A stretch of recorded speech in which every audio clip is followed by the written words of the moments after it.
Hi, Josh. How are you? Haha. There's I'm Angie. good. Here I am. There we are. Had trouble getting in. I've been having difficulties with Zoom all day. I'm so sorry to keep you guys waiting. It's not. No, I'm glad I didn't miss anything. So. Yeah, nothing yet. I was working on the deal with the nonprofit in Atlanta, and we were just having all sorts of troubles with Zoom. So I'm sorry this is taking a little bit of no. time. I was starting to wonder I know. what's going on.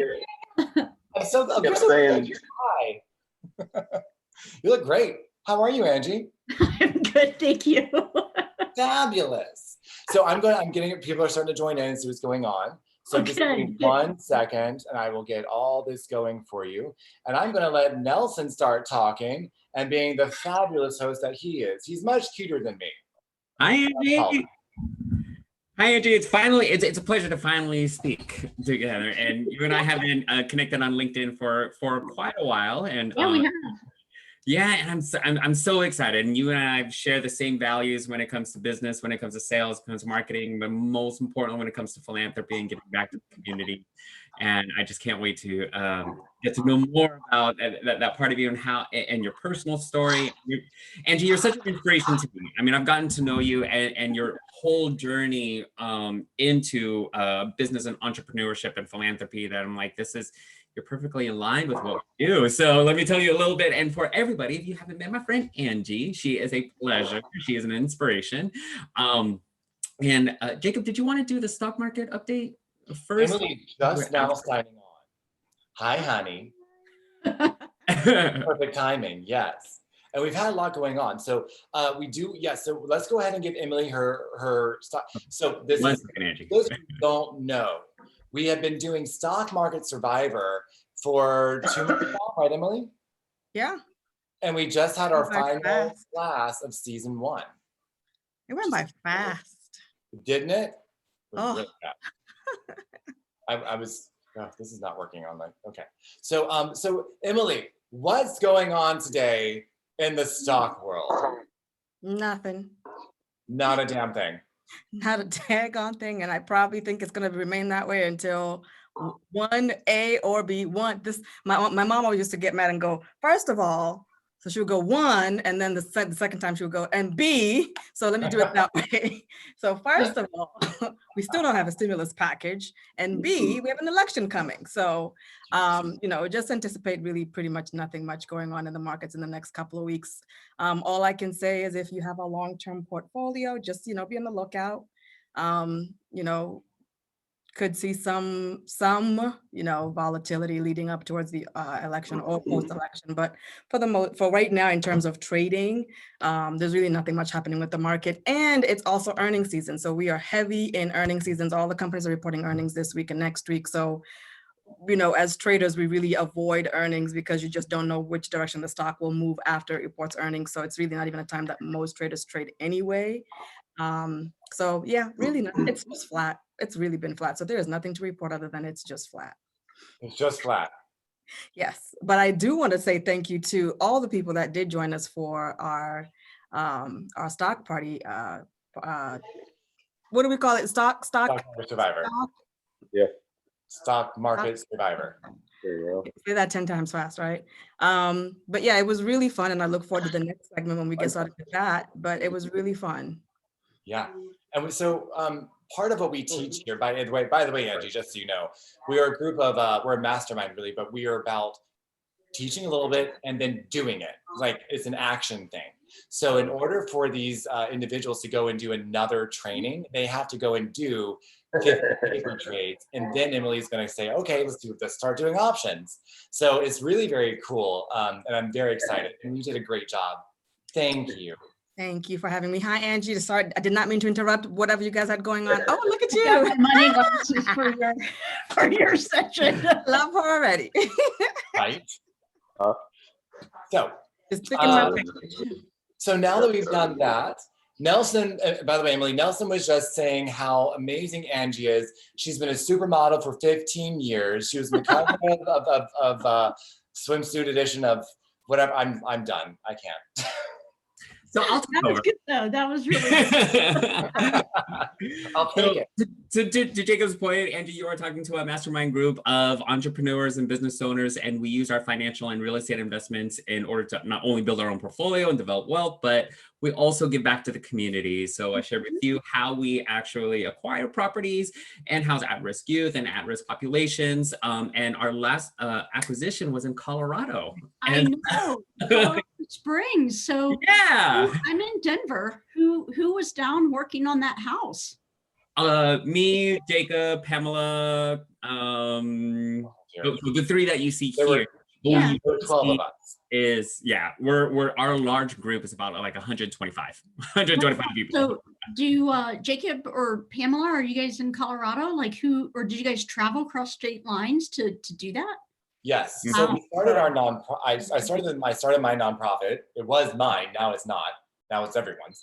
I started my nonprofit in January in Boca Raton, Florida, housing homeless gay youth, and we blew up quickly over COVID, and something happened. It was awesome, and we expanded into Colorado Springs when one of us, Jessica Laney, who's an amazing human. You're gonna love her.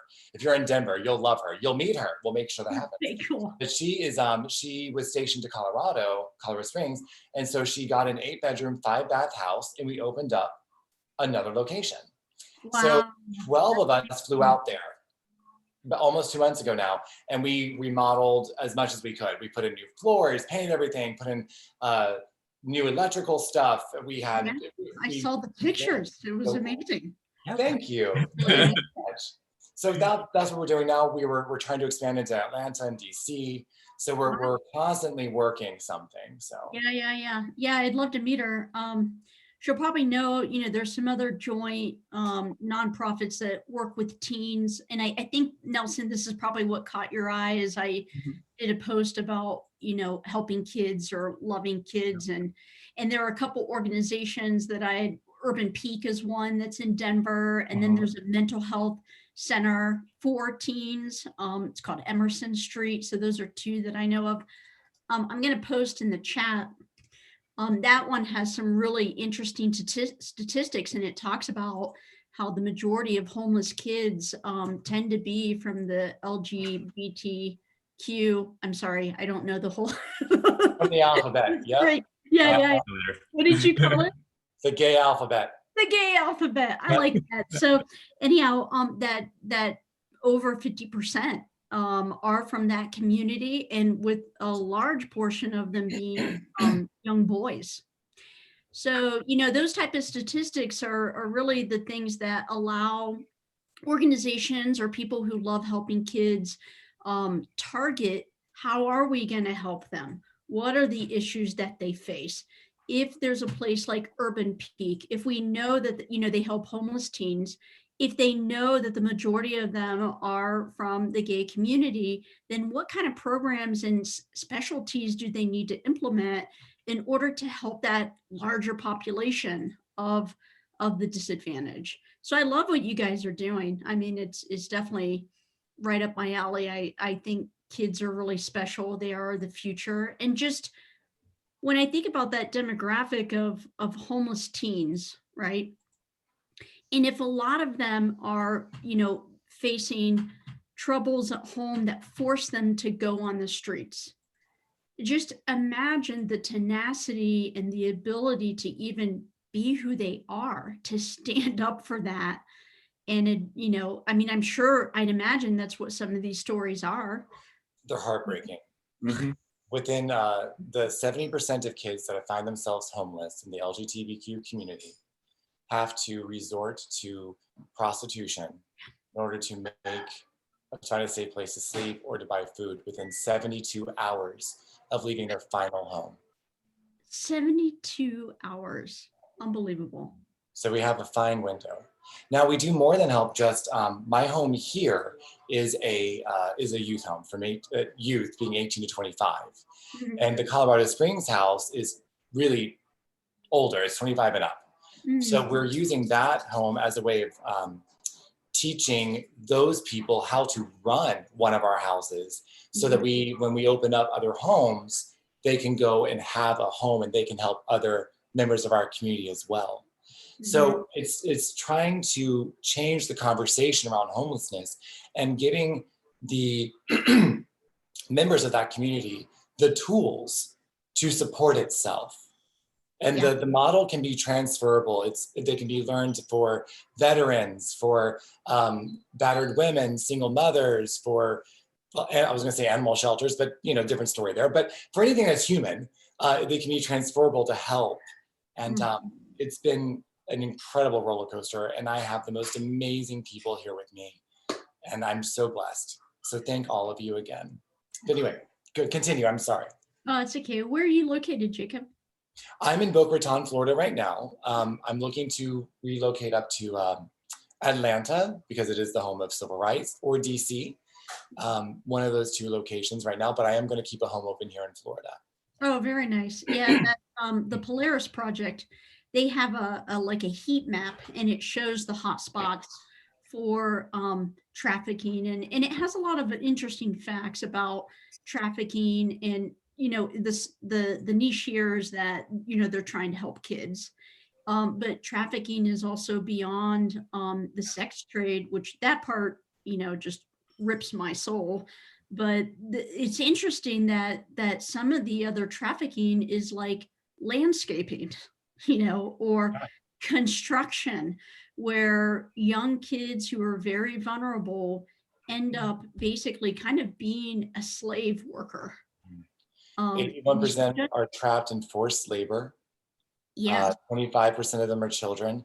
75% are women and girls. Wow. I did not know about this. Yeah, so that's an interesting, I actually found Polaris Project. I found that website with really interesting myths and facts from Thorn, if you've heard of Thorn. I've not heard of Thorn, actually, no. Who is that actor that was from That 70s Show? Ashton Kutcher. Ashton Kutcher, yeah.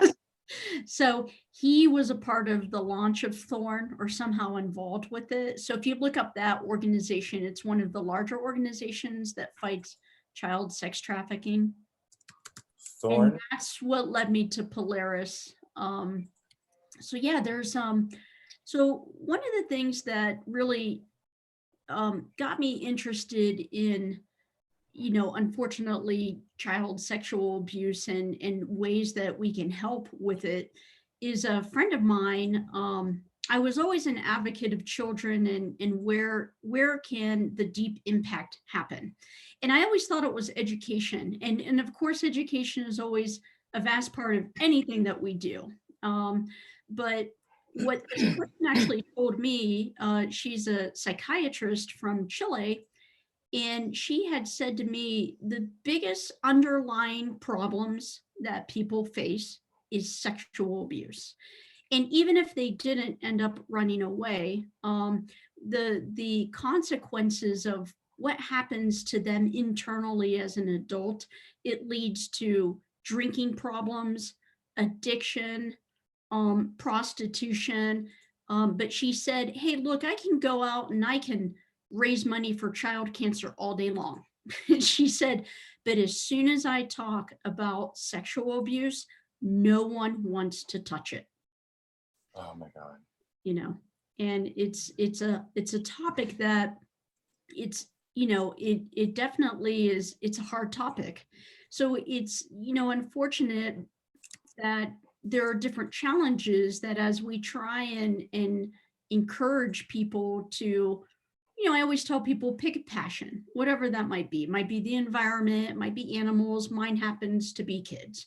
And then when you take that bigger umbrella of what it is that you care about, then what then are the niche areas that you're going to focus in? And like I said, I always thought it was education until I met this friend of mine who said really at the heart of it all is sex abuse, and that it really leads to so many other issues for people when they reach adulthood. So that's when I think this was probably maybe like 5 years ago is when I really started looking and supporting.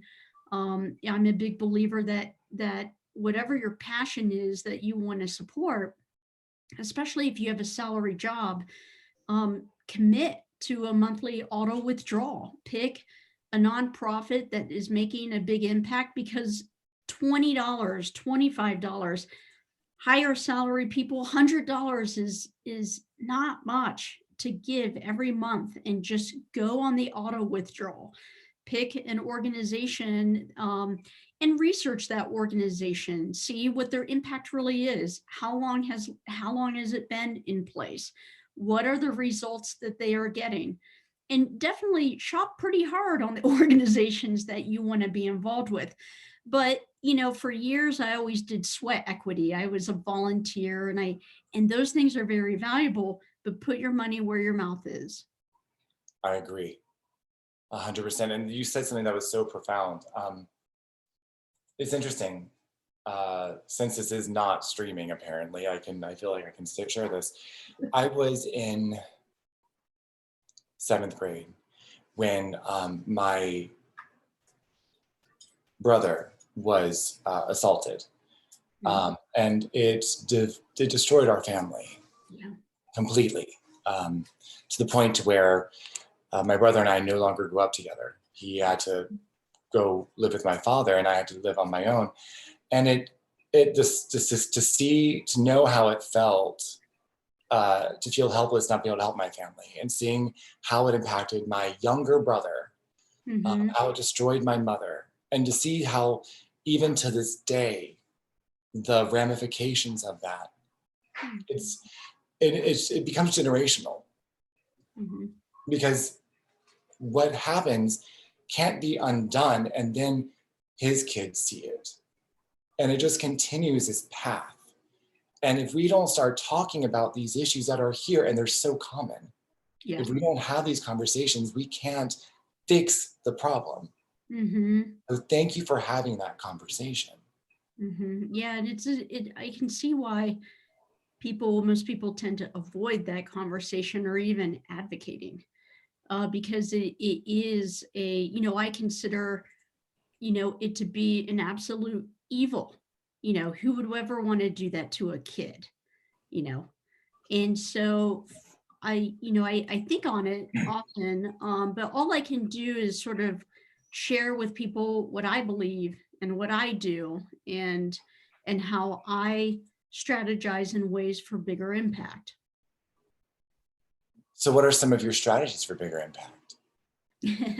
Well, just as I said, I definitely believe anybody that's on a consistent, income, commit to a nonprofit, put your money where your mouth is, and don't just volunteer. You can volunteer, but give money.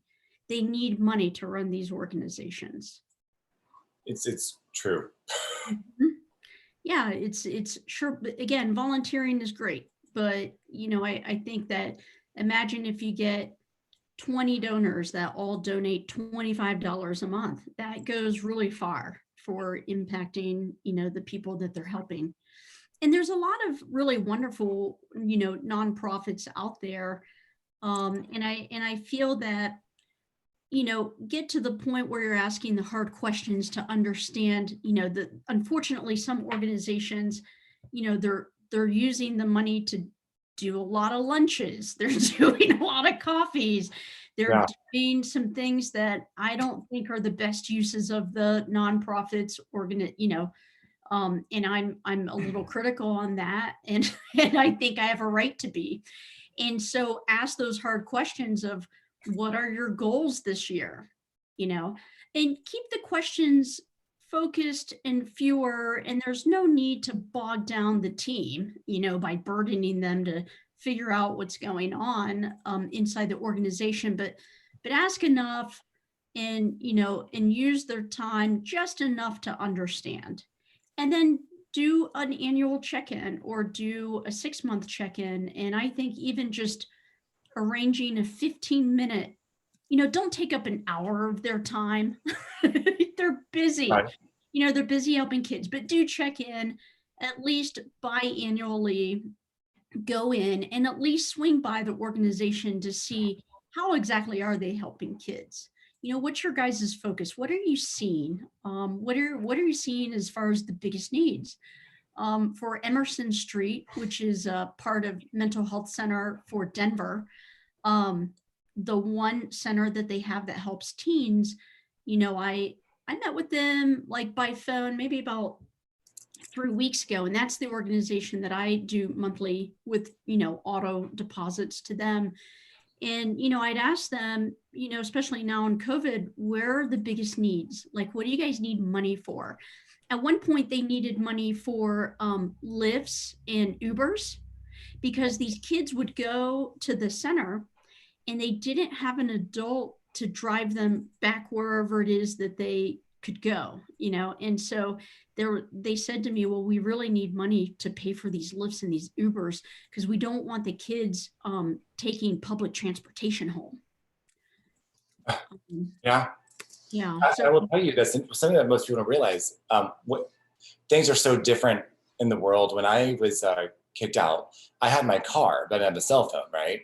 But at least I had my car, so I could transport myself and I had a place to sleep. Now these kids don't have that, but they'll have cell phones. Oh Yeah. my God.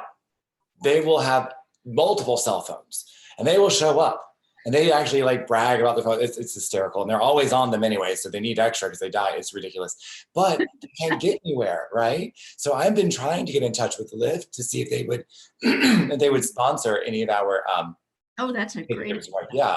that's a great idea. Thank you. If you have any ideas how to get a hold of them, I've been working on it, but I'm getting dead ends. We'll figure it out. Hey, Lyft, I'm going to tag you in this. Go ahead and give me a call, 757. But you didn't continue. What's the rest of your number? 478-6067. That's right. Yeah.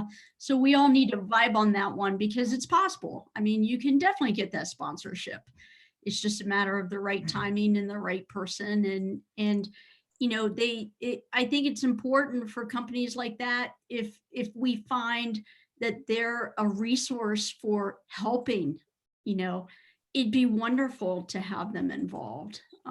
So that's the other part. Not only as individually should we have nonprofits that we adopt and we put our money where our mouths are.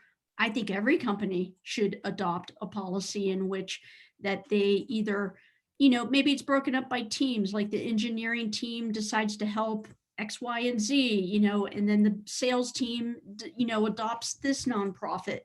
I definitely think from a corporate and business standpoint, they should have a philanthropic mission and an idea of how they're going to give back to the community. So I like that.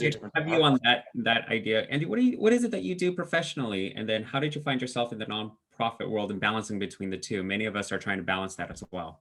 Yeah, and I offer my help volunteer wise. I used to do a lot more years ago. Now it's mostly that I give money. But so what I do is I'm in sales in software. I work at BurstIQ, headquartered in Denver. And, I have a long history with universities, but my background is I had my own business and I was a professional photographer. So what I would do what I used to do with volunteering my time is I would use my expertise. And I still kind of do in terms of like Emerson Street for the kids. I tell them, hey, anytime you guys want to host something about, your career path and how to utilize things like LinkedIn or other platforms in order to help these kids think about their careers, I will definitely talk to them. So that's another strategy is use your expertise. If you're going to be volunteering, what is it that things that you're an expert in that you can share? And in this community, where again, we're all entrepreneurs, but one of the things that really brought us together was not only are we passionate about building businesses, but also giving back, but also we have personal stories and personal strifes and challenges and obstacles that we overcame. And just emotionally, we just jived with each other and just found a family within each other, which gave us a sense of purpose, which gave us, okay, this is why we're building businesses, in order to help another person. So, Angie, I know a little bit about your personal story and your background. I wanted to see if you feel comfortable, share a little bit about what happened in your past and how you became the person, entrepreneur, and philanthropist you are today.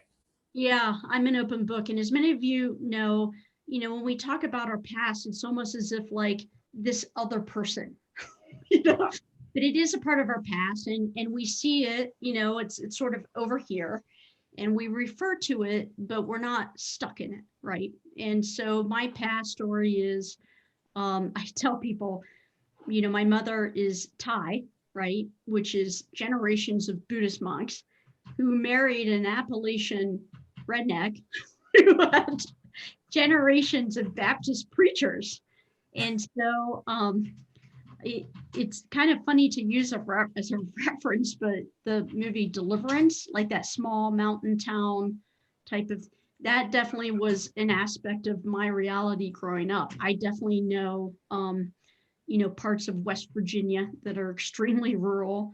My grandfather was a Baptist preacher in those small towns. And people always ask me, did you see snakes?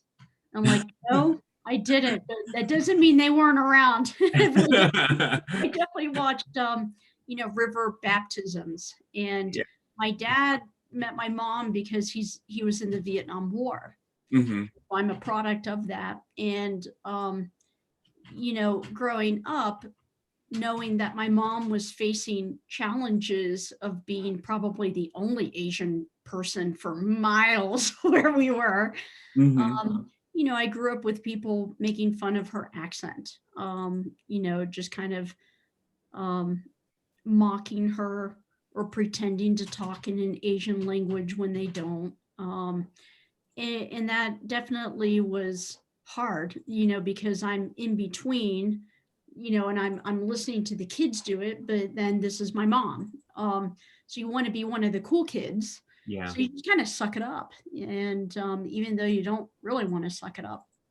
But what happened when I was a kid, I think the closest thing to what you guys offer, these safe havens, is that, my dad, who I absolutely love, I grew up watching very violent situations. And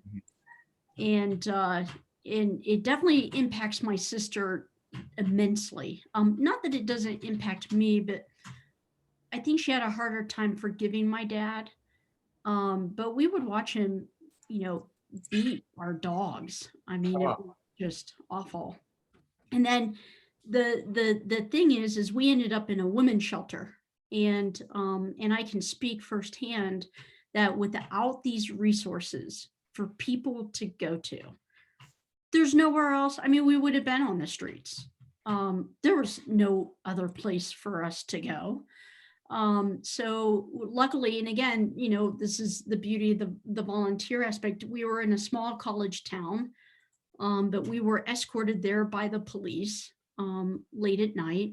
And, when I think about these people who volunteered there and watched over me and my sister while my mom had to handle legal things, or just setting up our apartment and whatnot, those safe havens that you guys are creating is the difference for people basically getting a new start. Amen to that, Jacob. Amen to that. Girl, you and I need to get together and have a cocktail. We'll each bring a bottle of wine and we'll see who can finish it. I totally get it. What you just said is so true, because I was actually raised to be a pastor. My family also, I was raised Pentecostal in Virginia, and my family was biracial. My stepfather took us in when I was very young, so there was a lot of discrimination. So I understand a lot of you're going, and it's true. If you don't have a community, you don't have anybody to relate to, and then you feel always out of place, and you feel like your safety is always threatened. And I say that from my perspective, which was so much tamer than what I'm sure you guys went through. How old were you when your mom finally was able to live with yourself? Third grade. I was in third grade, so I think I was somewhere around 8 or 9.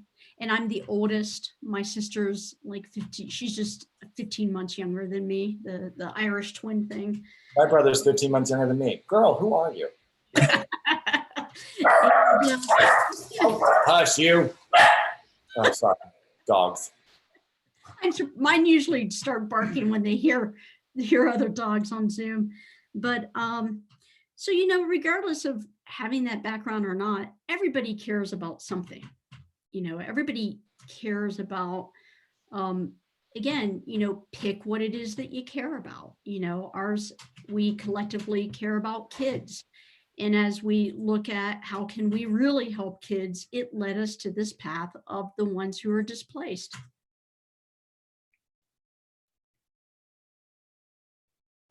Oops, he's on mute. I'm sorry. I've got dogs and kids here, so it's like I've got to hover around the mute button every time I'm like, why are you awake? It's 3 o'clock. Go to sleep. Although they're like 18 to 25, so they're always not the point. So so kids were your passion because you saw the impact it had on you, right? So you're trying to help that.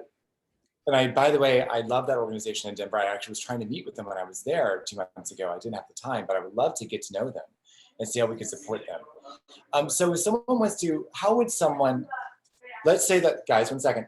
Let's say someone suspects child abuse. Yeah. Right? They don't know how to approach it. They don't know how to ask the kid or the parents. They suspect something is going on. Mm-hmm. What are some tips you have so that we can address them? And how do you approach such a sensitive topic to a scared child? Mm-hmm. Mm-hmm. Well, you know, the schools are the big help. And the one thing that I definitely recognize is I am no expert, no professional. I'm just a person that wants to help. So it seems to me where I've seen where people can identify, it definitely is the place where children are. And that's why during COVID, they said that there's a heightened, and I think this is across the board, all types of abuse, actual, you know, domestic abuse, you know, physical harm to kids, not only sexual, it's higher because they're at home and they're not at school as much. I can see. And but it's the school systems that are really big in terms of identifying it. And the sexual abuse thing is that is not a social economic, like there's not just one area. I mean, it happens in the areas of more money as well. And I've heard plenty of stories of that. And so it seems to me that perhaps educational programs that work more with schools to help the teachers identify, because they're the ones that see the kids. Do you remember it's funny you mentioned the it doesn't matter how much money you have. Do you remember I think they were the Menendez brothers in the 90s in California? Yeah, I Yeah, never. their parents were very wealthy. It was a huge case because their parents were very, very wealthy and very, very abusive. The father was sexually abusing their 2 sons their entire life, but not just sexually, but they would like put thumbtacks in their legs and just, it was a power play. And the mother was a drunk and would turn the other way and wouldn't stop it. And then the 2 boys grew up and tired of it and ended up murdering their parents. So it's like, who do you blame here? Like, how do you do this? These young children, and they kept asking for help and no one would help. So they were convicted, but it's such a sad story, but it can happen at any level. It's terrifying. Yeah, so again, that website, the Polaris Project, they have this myths page, and I found that extremely insightful. I never knew that landscaping was an area where people are trafficked. I mean, it could be your own landscaping, you know, person that brings in a crew, and you have no idea that they actually had slaves that were working for them. So, you know, I mean, educating people on, I would say when it comes to the kids, programs that work with teachers, and it has to be manageable, and it has to be something that is effective, because people are very limited on time. You know, everybody wants to help. And that's where I love technology. I mean, look at health tech. If you look up Thorn, basically it's a software. And I am a big believer in technology being used for a lot of these things to resolve these problems, either a technology that the kids can, like you said, they all have phones, right? And how maybe they can get access. And you find the kids on Snapchat and Instagram, right? And so if these, what I refer to as, and usually it's health and wellness companies, like Thorn, that basically try and be an area where people can report what they see, but then also be a resource for the victims. Yeah. So when it comes to working with the teachers and identifying, it's show up where they are. You have to be convenient for them in order to gain the information. And then it has to be, how many times have any of us thought, man, I really need to contact my friend. And then like weeks go by and finally you get to text them or you finally get to email them. So you have to kind of show up in the places that they are in order for them to quickly report. And that's again on the companies to have a very user-friendly experience. It's like the Facebook method. It's like you just hop on, no one has a tutorial or a video of how to use it. You just use it. So Angie, you were earlier, you were saying you believe, and I believe also, that many companies and many corporations should be incorporating social responsibility into their mission. And I think it's super important. From your experience, how would one employee go about promoting it or even starting a program? I know from my experience, when I was working in one tech company, I had to make sure that the nonprofits that I was promoting was somewhat aligned with the company's mission statement. And we were really niche. We were working with tech and the hospitality industry. So it's really hard to find a nonprofit that was similarly aligned. I just couldn't choose a nonprofit that really spoke to me. I had to speak to the company. So from your experience, do you have any background when it comes to developing corporate social responsibility programs or anything? It seems to me, and my husband's actually over here working. He's an expert in like HR, and that would be where I would say an employee should start with. Now, of course, there's talking about it and doing. You got to set a timeline. If there's someone out there is like, yeah, I want to implement this inside my company, put some hard deadlines around this. Okay. And then either, again, I think maybe a larger company that has different departments, start dividing it up, do it by the teams, and then it builds team morale. What does the sales team want to do? What does the engineering team want to do? And then what does the whole company want to do? But you gotta box some timelines around it, or it just ends up being talk. So that would be one aspect. You can start with HR, but hoping that it gets into execution. Mm-hmm. And you personally listed a lot of the organizations. I mean, your resume is pretty long with all of the organizations that you have ever participated with. And what are some other ones? What are some other ones that you've been a part of in your entire journey? Oh, again, with the focus on kids, there's the Children's Museum in Colorado, an amazing organization. Then I kind of moved on. There was one called the Bridge Project, which is based out of DU. And they had homes based around disadvantaged locations in Denver. And they had professionals who would go there every week and they would mentor kids. And it was basically like a clubhouse for kids to go to. It was really awesome. So I did a photography campaign for the Bridge Project. And it was really cool. The people that worked with that. Denver Center, I think it's DCAC, Denver Center for Advocacy for Children.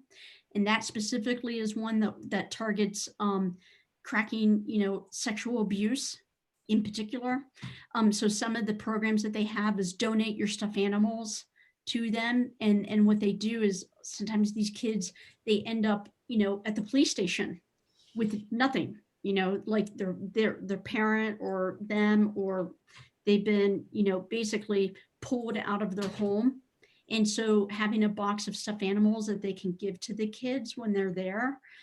That was one program that I was involved in. But they're everywhere, there's plenty of them. And then Emerson Street, is the one, again, it's a house, kind of like what you guys do. It's a 4-story home near the capital of Denver. And it is a place that kids can go to, and they do crafts, and they get free sessions with psychiatrists and therapists. And they service kids that are facing mental health problems such as schizophrenia, and et cetera. And so they offer their services to kids with mental health issues, but it doesn't have to be that intense in order for a kid to go there and maximize on the programs they have. And I So think that's my latest one. we also hit home in is for anyone who to give back to the community. There really is a million ways. I mean, even though they were offering houses, just giving back to the house, they always, what we're learning also in going through a grant writing process, and we'll be doing that infinite. There's services that have to be included within the house. So anything that is fitness related or financially related or mental health or emotional or support, any type of services, as long as it augments the person, helps that youth get back on his or her feet, it is going to be needed. So basically anybody from any background who has a heart can contribute to these houses and contribute to the services for the youth as well. Yeah, and have some consistency in it. Mm-hmm. Dedicate, commit to a year. Don't just show up for one or two things. And again, if you do an auto withdrawal, just commit to it to a year, and then follow up with the organizations to see how their needs have shifted. I think that's also a great idea that you just mentioned, is to follow with the organization also, because oftentimes when I make suggestions to people to make the donation, sometimes they get a little confronted that, I don't have the money, or I don't have the ability to right now. But oftentimes underneath that is that they just don't know where the money's going. They just don't know what's happening. Yeah, and you can Organization. let's say you work at a company. You're like, all right, my sales team and I, we're all going to pick an organization, and all of us are going to give $20 a month. We can do this, so you kind of rally everybody to commit to an auto withdrawal. And we want that money to go to, let's say in the case of Emerson Street, we want all that money to go to the cooking classes and the art classes, because you can specify how you want that money to be used. But to be sensitive to how the organization knows better than me how they're going to impact the kids. And so ask them, where's the biggest need? What are you seeing is making the kids show up? What are they really excited about? And then say, all right, well, then the money that our team is going to auto withdraw for this whole next year, we want it to support that. And then set the date. All right, in 6 months' time, we want to come visit the organization, and we don't want to take up too much of your time. Or we do a 30-minute Zoom. Tell us what's going on and tell us the impact that it's making. And when you hear that impact of what it's doing for those kids, that just makes you feel so fulfilled. like wow, we really are making an impact here. And you just want to keep going. Any stories, Angie, that really spoke to you after hearing you directly help someone, you directly helped a child? I would say I don't think I have necessarily one specific story that came out of what I did. It's just more of like maybe a video. They did some really cool videos about kids who were going through the program. And then when you just hear those stories and what happened for them because they had that resource. So it wasn't anything specific that I had done. But there's plenty of, I worked with college kids, and I keep in touch with so many of my former students that it's really nice when some of them come back around and say, you know what, do you remember when you told me this? Like that definitely made the difference in my life. And that definitely is fulfilling for sure. I know Jacob's kids drive him nuts every day. I mean, but I mean, those kids, they stole our hearts, and we all watch out for them. And they come from backgrounds, and it's that's sex and drugs, and they're all of that and stuff. But it's amazing and I hope those kids, Jacob, I hope they know they have an entire community watching over them, all of us. They don't realize it. They know, but they don't know. it's very interesting. We're going through this journey from two very different positions, right? And yet we're standing side by side and we're fighting this fight and we're trying to change society, and they see that. They don't see that we're trying to change them. Maybe not change, assist them. And it's but at 18, did you recognize? You know what I mean? There's still so much you could. Come say hi. No, they come here right now. They're talking about you. Good boy. So don't touch me, but come say hi.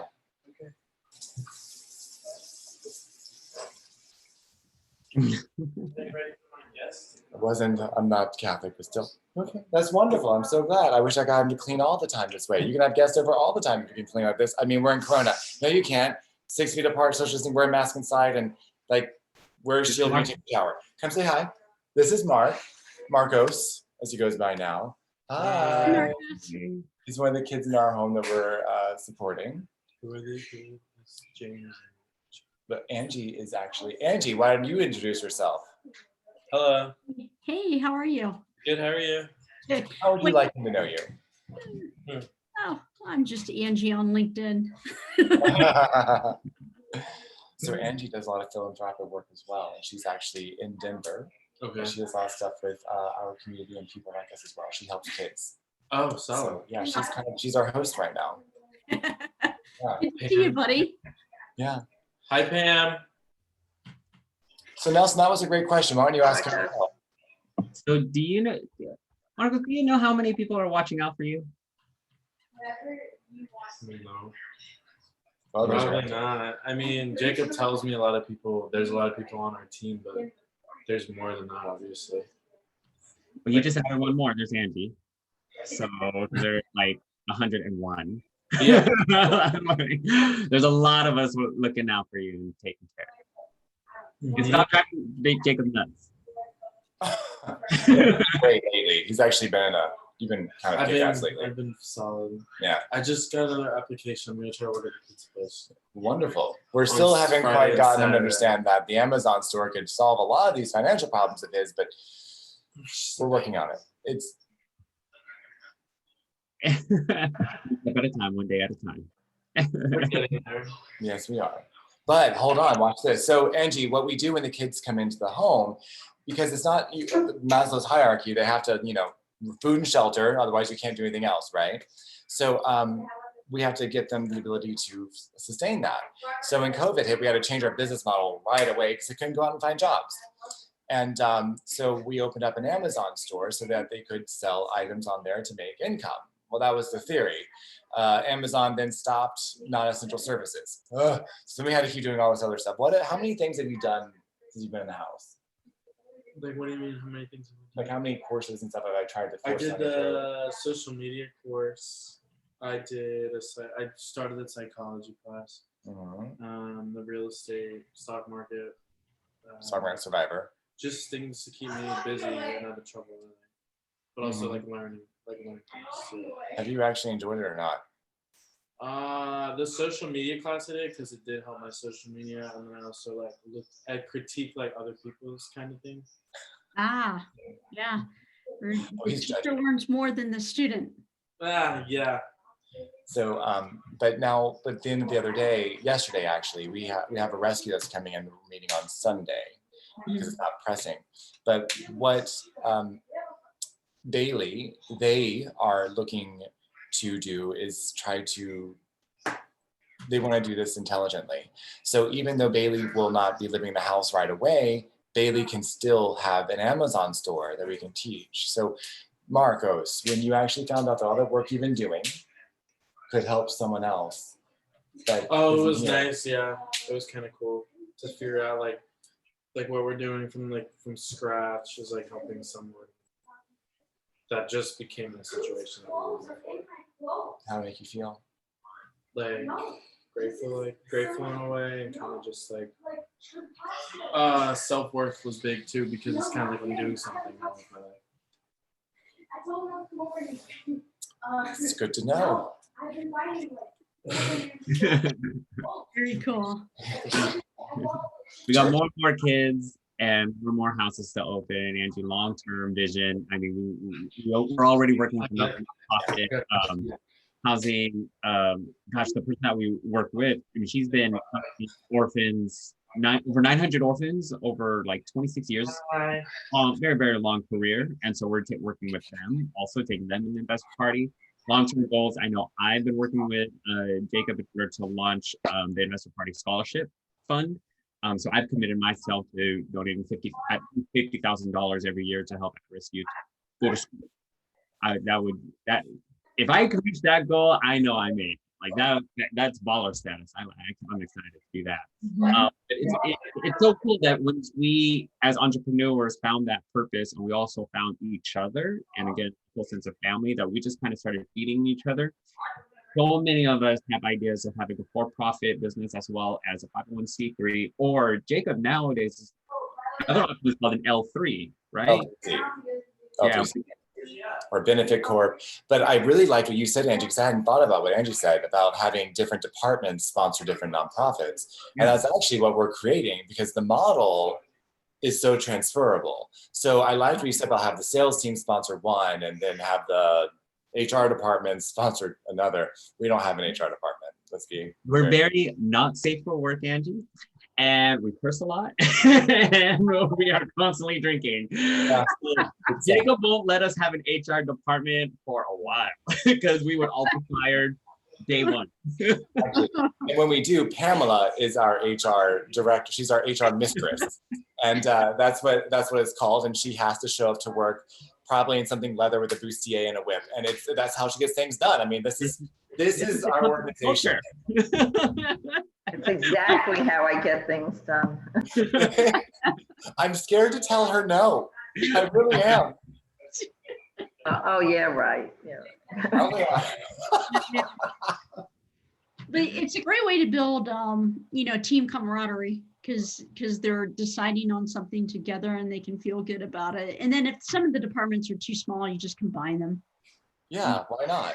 Actually, let's ask you guys. Hey, class, what type of right now you're helping Charlotte's Homes, but as we get you guys moving, what type of nonprofit would you guys look forward to supporting? Oh, Bo got one. Do you type it? No. Special Olympics. I love you, Carlos. You know my sister has Down syndrome? Yeah. Oh, we just talked about Yeah. I will be helping you with $1,000 that. for Special Olympics. Oh What was yeah, that? I forgot I did that. I raised $1,000 for Special Olympics last month. I forgot Cool. that. Oh, sorry, I should have told Very you. cool. Yeah, and And I Pam went to the women's shelter. That's awesome. That's yes.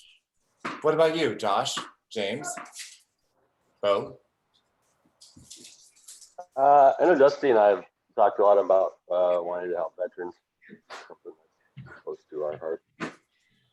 I couldn't hear that. I'm sorry. There's a lot happening over here. What was that? So Dusty and I have talked a lot about wanting to do something to help veterans, either homeless or disabled vets, because that's something that's pretty close to our heart. That's Yeah, awesome. it's a big need. Mm-hmm. and James said assisted living seniors. Mm-hmm. And Bo? Oh, you know me. I'm just going to do everything humanitarian, social, whatever, and clean the environments, all that jazz. Yeah, so he's pretty much with me. So it's cool. Yeah, and he has to do it in a tank top or less. That's the rule. We're so wrong. It is not appropriate. No. And since we're having difficulty streaming right now, it's only going to get worse. So let's see what goes on. We're streaming on YouTube, which I've never done before. We don't have any followers, so who cares? It's like, let's have a good time.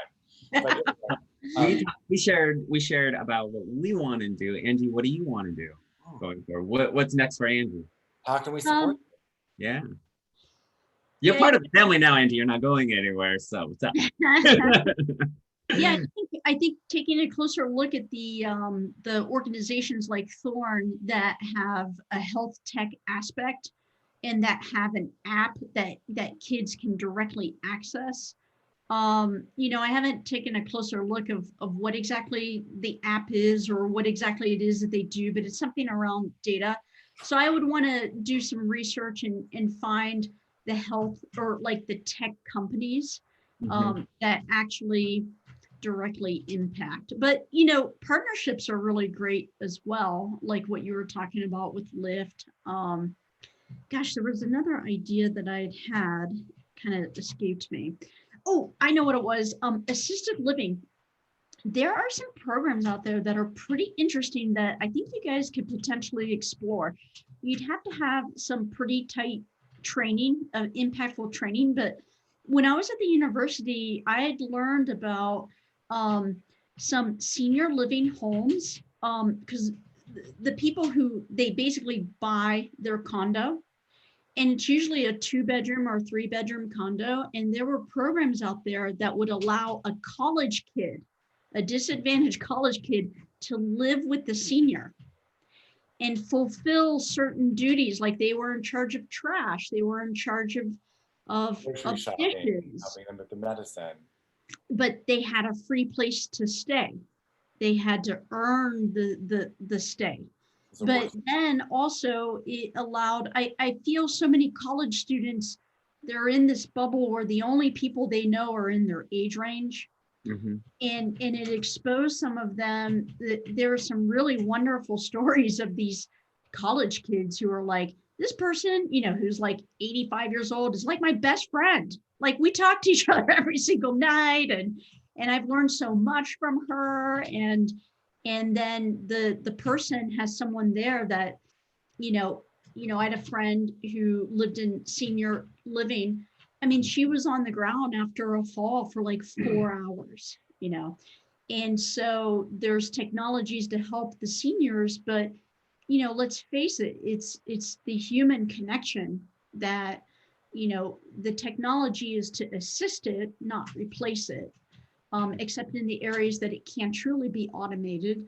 But look into that, assisted living with college students, and there are different programs out there have been very successful with it. I was just on a call at 2 o'clock with a guy who wants to give us 40 acres to build a campus in outside of Seattle. And one of the things I was telling him about was that exact program, because I saw one in Denmark where they actually had, it was actually a large building. It was a big house, and the seniors lived on the first floor and the college students lived upstairs, and they had a scholarship, which is why they lived there. And they were in charge of, you know, keeping the house clean and driving the seniors everywhere. And they said that they learned so much. It was so edifying. And the seniors were stimulated because they had all this new conversation, and they had, and that's actually one of the things about centenarians is that having that constant sense of community and activity is what keeps them happy and active and alive, and their body going, and they're more mobile. And it's because they have people interacting with them on a daily basis. Yeah. I'm like, yes, that's so. One of the things we're doing as we go down this rabbit hole is having an LGBTQ senior house with youth beneath it. Now we have to be very clear that, you know, How to phrase there's no that. sex in the home. That's all I'm saying. There's no sex in the homes. And if there is, it had better be consensual and whatever, teach their own. But yeah, it's a very interesting dynamic. I think it would be a very cool, because how else do you pass on your history? How do you pass on your knowledge? And I mean, my grandparents are fascinating. Sometimes. I love them so much. I really do. But still. I like this idea where the younger ones were on one floor, and then, you know, you divide it by age groups so they didn't necessarily have to live with each other, but you know, they cohabitat, you know, but not directly. But there's just very creative ways to make impact. I love that idea. Well, thank you so much. I can't wait to get you to introduce you to Jessica. We've got friends in Denver right now that we can introduce you to. I think, isn't Nick out there? Yeah. Oh, Yep. Nick? The whole Nick house. in Denver? Yeah, definitely get me in touch. Yeah, Nick's out there, Bodie's there, the whole house, the whole community. So, And actually, Angie, if you're interested, what we'd like to do is, if you would like to get us in touch with any of the nonprofits you work with in your area, if they have a housing mission, What we do is we show them, and we will help them find houses, and we will structure it. They can run their organization, but most nonprofits have no idea how to structure real estate transactions and how many benefits there are to them for having real estate as a nonprofit. So I would love to be of service to any of them, whether it doesn't matter if it's a youth home or if it's underage or if it's seniors, whatever it is. Sure. I would love to be a resource for you guys. And I know I'm speaking for the entire group here, and they're wonderful people, and we will help do this. We would love to. Mm-hmm. Yeah. So we'll pick up from email and we'll take it from there. Perfect. I mean, you got my phone number now. I've already said it once or twice. So you can go ahead and give me a call. I didn't write it down. Okay. Thank you so much, everyone. Yeah, thank you guys. This is really wonderful. Welcome to the investor party, Angie. Very fun. Yeah, Talk to you soon. Thank you again. Have a great weekend, everyone. Bye. Party on.